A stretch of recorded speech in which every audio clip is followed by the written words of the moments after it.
Congratulations. Tell us about the race. Thank you. The race was good. The false start, whatever callback in the beginning was a little shaky for everyone, so I just kept my cool, kept the same start as the first time, and it all worked out. How were you able to keep your cool? I mean, I trained with the best. Two of my teammates were in that race.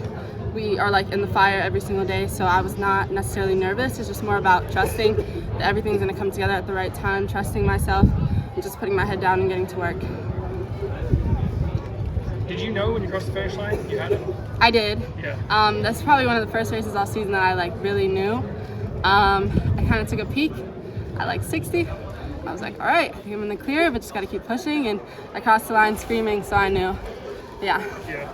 And what are the emotions of this day with not just the winning the 100, but the 4x1 as well? It's a big deal. The 4x1 feels like tradition. It feels like we're carrying on a legacy. We had some of our former teammates, former Trojans, come talk to us last week, and they told us what it meant to win, to put the show out front. So that was really for them and for each other. And then the one was really for me. I've had a lot of injuries, so I was glad to be able to bring it home this time. What injuries have you had? Plenty. I actually had surgery last June, this time of year last year. So it's been a bumpy road, but again, it's just about keeping the faith and showing up when it counts. What was the surgery for? On my knee.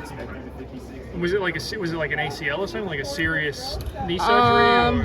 Pretty serious. I fell at regionals last year, so it was pretty serious. And how long did it take to come back from that? I felt back maybe at the beginning of this outdoor season. For real, it takes a long time to feel like yourself, but again, it's a confidence thing, it's a mental thing. So getting back into it, feeling like myself, I was more than prepared. I had already gone through all the adversity prior to today, so this was a walk in the park. Is it a blessing to you or a curse to you when you're in arguably the deepest sprint group in the country? It's a blessing. It's a blessing. But when you're coming back from injury, to be able to be like, okay, at what point do I get back with them, or the fact that you always have them around, it's like that's going to accelerate that to get me back. Yeah, I mean, I think it's easy to get caught up in comparing yourself.